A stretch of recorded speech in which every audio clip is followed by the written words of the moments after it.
What is the future of Africa? Most of Africa's young leaders will tell you it will involve more than majestic sunsets, exotic safaris, and children dying of hunger. Much more. But those are the stereotypes that currently shape Western perceptions of Africa, and that affects not only how the world engages with the people of the continent, but also what the international community brings to the table for development initiatives and policy dialogues. So what needs to change? Award-winning author and journalist Binyavanga Wainaina offered some food for thought on this topic in his now infamous satirical essays, How to Write About Africa and How Not to Write About Africa in 2012. He's the founding editor of the groundbreaking Kenyan literary magazine Kwani, where he's working to empower a new generation of African writers. His memoir, One Day I Will Write About This Place, was published in 2011. In 2014, Time magazine profiled him as one of the most influential people in the world. And he joins us now from Nairobi to talk to us about this issue. So let me kind of start with these Western perceptions. You know, if I were to watch films or newsreels, I kind of come away with one view of Africa. How does that square with the reality? The Western perceptions of Africa are really about how power creates perception. So in 1885, the great powers of the West sat in one meeting and drew which country belongs to who, which place belongs to where, and made the map of the continent and created it as a unit, as an idea for the purpose of imperial plunder. The colonization of Africa happened using their excuse that Africans needed to be saved from themselves by being made Christians and taking education and so on and so forth. And in the process of this, enormous amounts of our own resources and our own people died and were plundered. So that's fine. So 100 years later, the relationship remains kind of the same. So I guess what it is that we are now living in a world where the different poles of the world are challenging power. China is challenging power, Brazil is challenging power, or the simple, easy assumptions that, you know, the hegemony of Western power, which would have the right to define you as they choose to see you.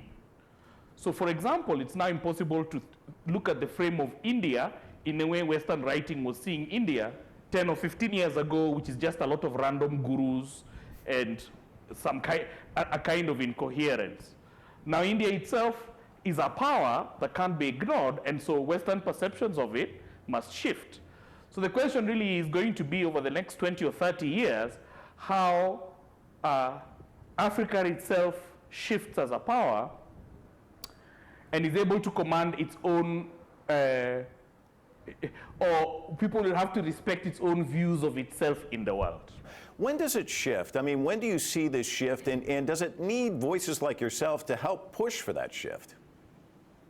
I mean, the power and economy dynamics between Africa, the West, and even the East, of course, themselves are highly unequal. And so we can't be unrealistic and say there's a question of arrival.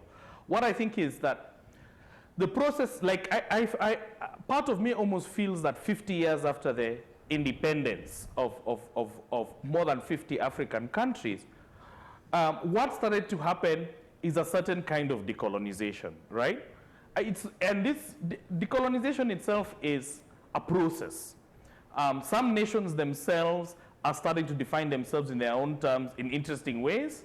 Some are floundering to maintain the colonial boundaries, and sometimes those colonial boundaries are held by colonial ideas about ourselves, you understand? And what you are seeing in this kind of season of the last 10, 15 years of economic growth, of mixture of infrastructure process, but also of the arrival of Africans in sort of global cultural domains. I've never been interested in having a conversation where I have to go through a foreign correspondent in Nairobi to say what I think my continent is about. Mm-hmm. And I think that's a feature of our generation. The technology allowed it, but also our own eloquence did not necessarily have to be sent through a third person. So I want to be able to say in The Guardian, I don't like how you're seeing where I come from, right? And it's not that I want to write from The Guardian, it's that I feel that I should be able to sit here and say that. The point about it is I think we're just beginning down that journey. But it's such a strange world now that everything seems to be tumbling and growing so rapidly that what you see is enormous change in perception, in sensibility, in reaction, enormous dynamism and turbulence going through the continent as all this evolves, but it's evolving surprisingly quickly. I can't recognize the Nairobi of 4 years ago. I just can't. I get lost in my own city. Well, one of the issues, I think, is the fact that some of the things that are written about by these foreign correspondents, the poverty, the health crises, corruption, these issues are reality, but they're only part of the reality. So how do we get the big picture? The question is not about writing about corruption. I mean, I think everybody is true and should write about corruption and reveal corruption and show the negative and so on and so forth. The point about it is that the structure has been quite simple. Somebody who's an editorial office has decided that Africa occupies 1% of the global economy and therefore should occupy 1% of the stories. And because the place is a big place, right, it can only cover, for if in Baltimore one person dies, in Africa you have to be like 3,000 dead before you can even make the page 3 of an American newspaper or whatever, right? Mm-hmm. Now, my job is not to go and shake the politics of Washington, D.C. and blah, blah, blah. But from here, I can say that I think that this isn't right, right? I think that foreign correspondents, for example, I think that much of the major media, as they're having their own crisis, has cut back on coverage of countries around the world, right? So now you need a much, much bigger drama. It needs to be an earthquake or Africans drowning, something insanely sort of hystericized. So in the scheme of things, if you are to look at the body of work that the New York Times would produce about Africa, what you just get is a whole bunch of really crazy hysterical things because that's how the thing is structured, right? Mm-hmm. And so nobody has any real idea what the thing actually is. Is social media changing things? I think it's less about social media. I think that as we kind of have a world where the unequalness between who holds power and the feeling of marginalization of younger generations of people who feel that they're not in places where they help to define what kind of world they want to live in, that social media has helped people to able to interact around those ideas, right? Mm-hmm. To sort of come together and pound ideas around common interest.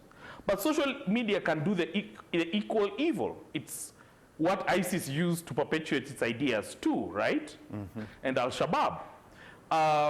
And also the powers who are addicted to maintaining themselves in power, for lack of a better word, you know, like the banks who've taken the world to an economic crisis we are floundering about, and who continue to make insane amounts of money.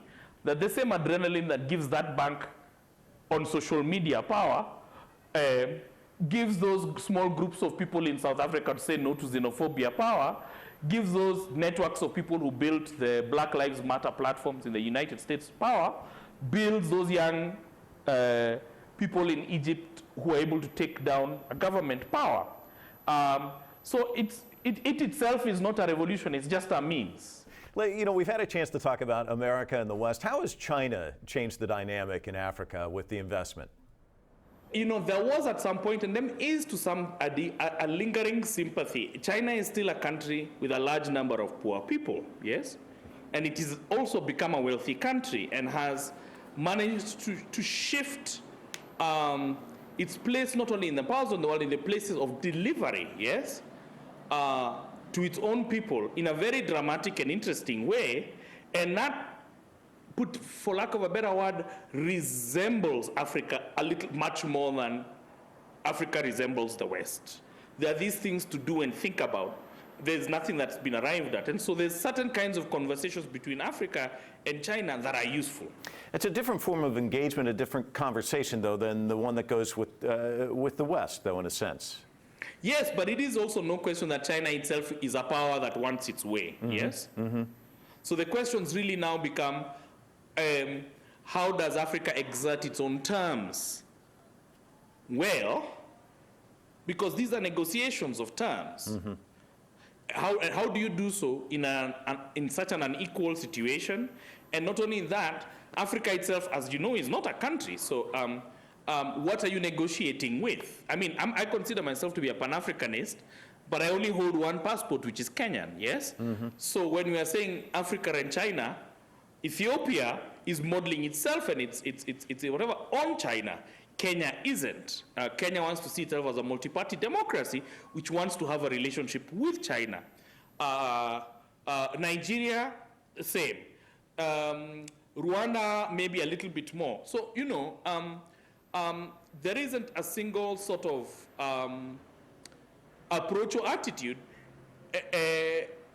except that. And at some point, it's going to be necessary, I think, for larger African platforms, the IGADs and the AUs and the ECOWASs, to start to find common positions in which to sort of negotiate on strength. Let me talk to you about your memoir, which I'm really enjoying. It's a fascinating tale about Kenya.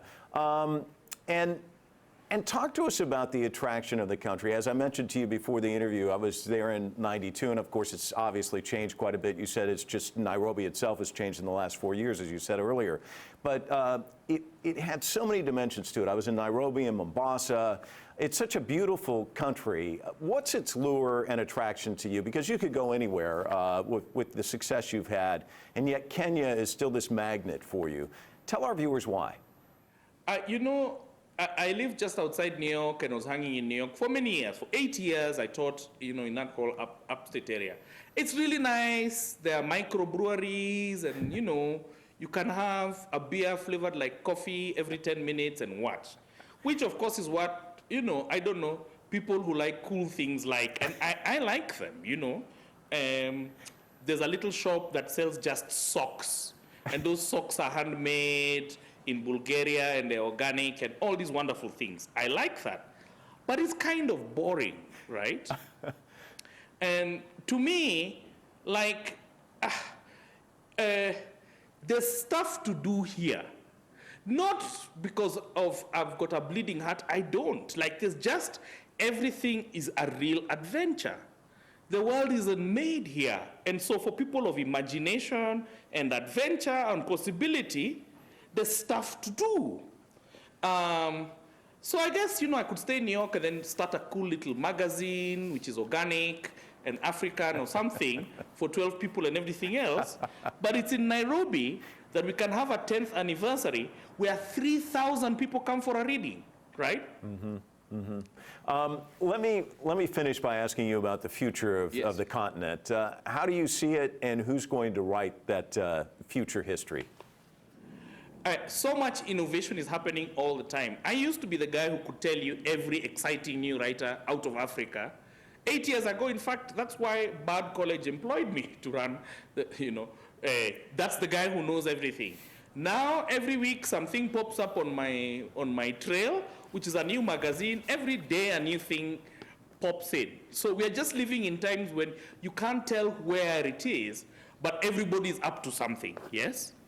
So to me, what I call it is it's a transitional period where people just decided to stand up and start running in the direction of their desires, yes? Unfortunately, some of those people are in Boko Haram, and some of those people are Lupita Nyong'o, and some of those people are edgy little filmmakers sitting somewhere. Some of those people started a musical label in Nigeria 10 years ago or 5 years ago, and now it's gone global because everywhere you put on a radio somewhere, there are all these hundreds of Nigerian pop musicians who are all of 20 years old, and you don't know where they came from. Mm-hmm. So it's just a really exciting time. And I'm very, very happy to be here. Well, we're really happy you're there, and we're also very, very happy that you talked to us today. What a delight chatting with you. Thanks so much. Really appreciate your conversation. Thank you very much, Mike.